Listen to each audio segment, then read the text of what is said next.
Everybody, it's Mark again, and I just wanted to show you this clock that I won on an online local auction. I was the only bidder. Um, the minimum bid was $5. I bid $7, and there was another clock there that was made by the Owari Clock Company, and it's broken, missing, falling out parts, I would say. And this is what the clock looked like. And I was bidding on that. I wasn't paying attention to the bid. I don't care whether I want it or not, but it went for like $13. But the clock I got was made by the Owari Clock Company.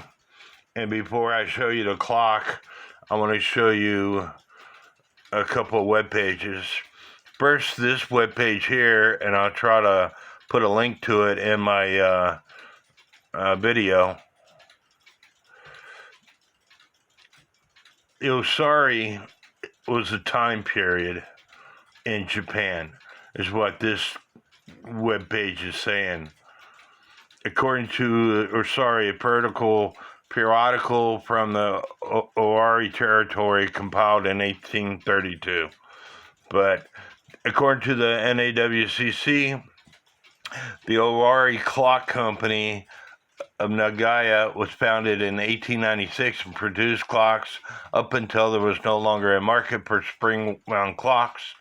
It was part of the government study in 1948 and 1949. Anyway, I will show you the clock now. Stand by. Here's the clock. I love the glass with the flowers on it. It needs a little bit of work. Needs some TLC. It needs some love is what it needs.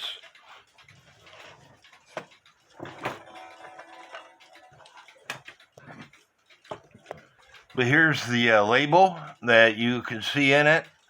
See it? Here's how they put the glass in.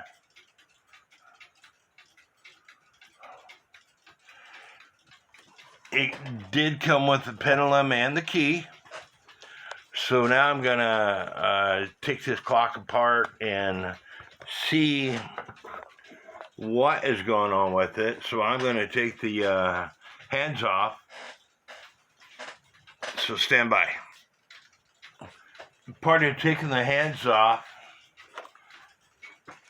there's a wire that goes into the minute hole and to the minute arbor, and you take that wire off. And a lot of times these wires break. They're cheaply made, so if it breaks like that one did, no big deal. I know it's going to anyway. Now I can take the minute hand off.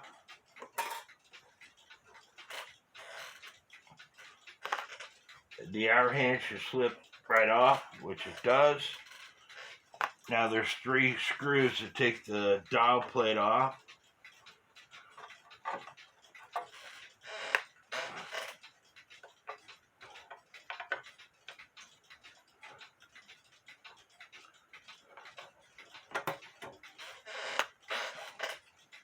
Like I said, nobody bid on this clock. I could have put a bid of $5 and won it, but metal dial plate, it's in fairly good shape. The clock itself was not running because the pendulum spring, suspension spring, is not attached to where it needs to be.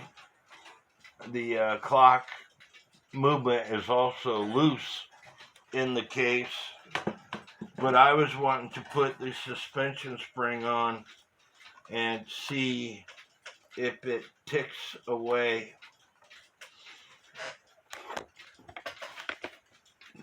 The suspension spring, which is this, there's a slot in this arbor, and you just find that slot and you push it down in that slot.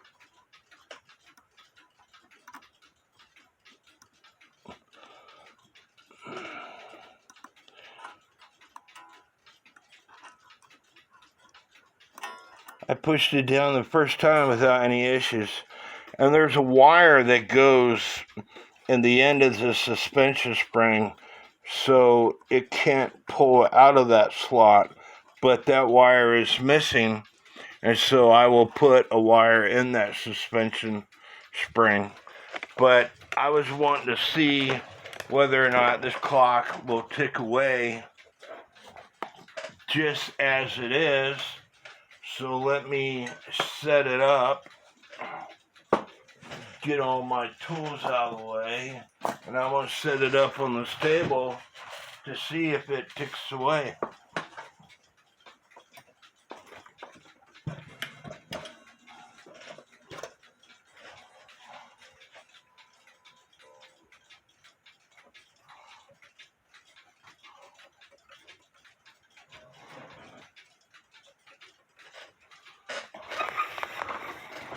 As you can see, it tries to tick away, but it's not ticking away. When I put the pendulum on, and here's the pendulum, and it looks original, it will add some weight to that.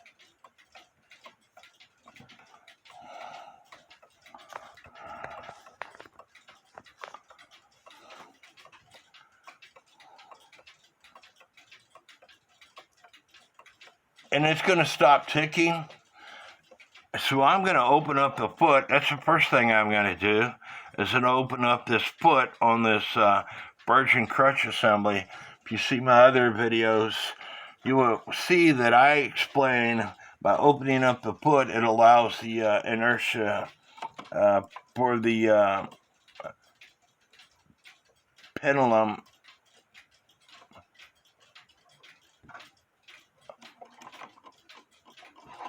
to kick back and forth.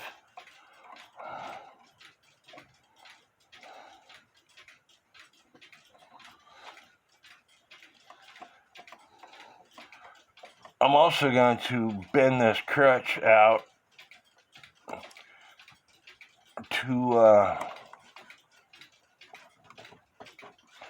allow that leader wire, that assembly, to be in the middle.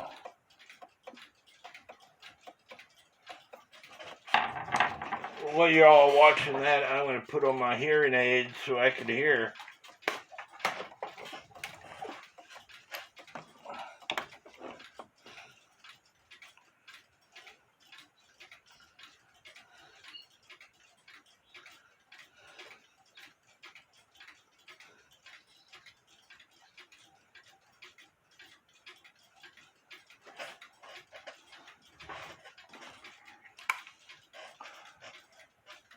The problem with my hearing aids is I could hear the other clocks ticking away in my room.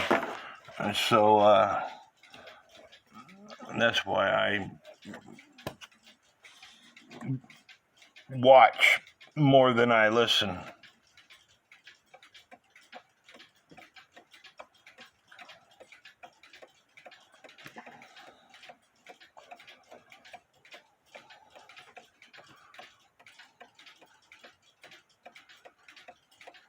It does have the wire advancement here.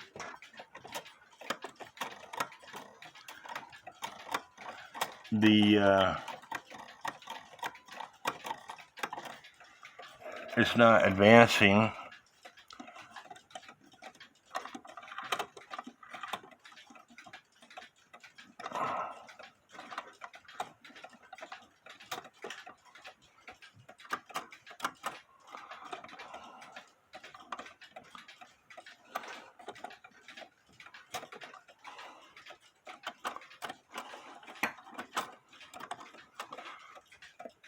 It is ticking away, but I'm going to have to take the movement apart to take the movement out to figure out why the strike isn't advancing.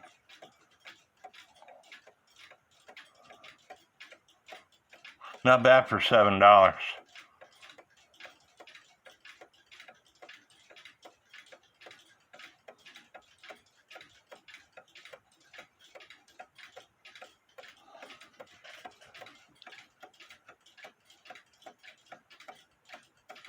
And as you can see, the pendulum leader is bouncing off the left side of the foot to the right side of the foot.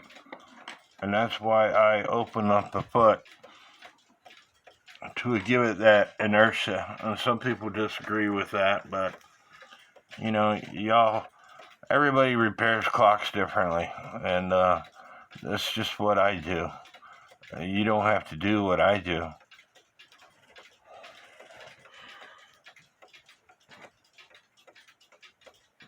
Anyway, I'm going to take this movement out and figure out what's going on with the strike side, and we'll get back to you.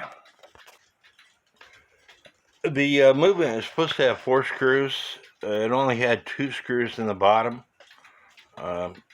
which was causing an issue when I tripped the lever to cause the thing to strike. Now it's striking, and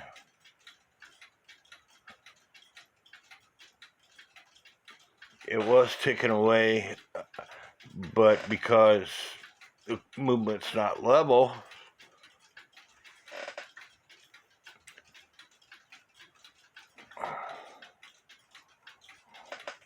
but anyway, I'm going to come up with a couple of screws. I'm not going to clean this movement. I got way too many other projects going on. Yes, you should clean the movement. I'm not going to. The whole purpose of this video is to show you that I got a Owari antique mantle clock for $7. I think I did pretty good. But I'm going to clean up the case. I'm going to put the movement back in, and when I come back to you, the clock should be ticking away and striking.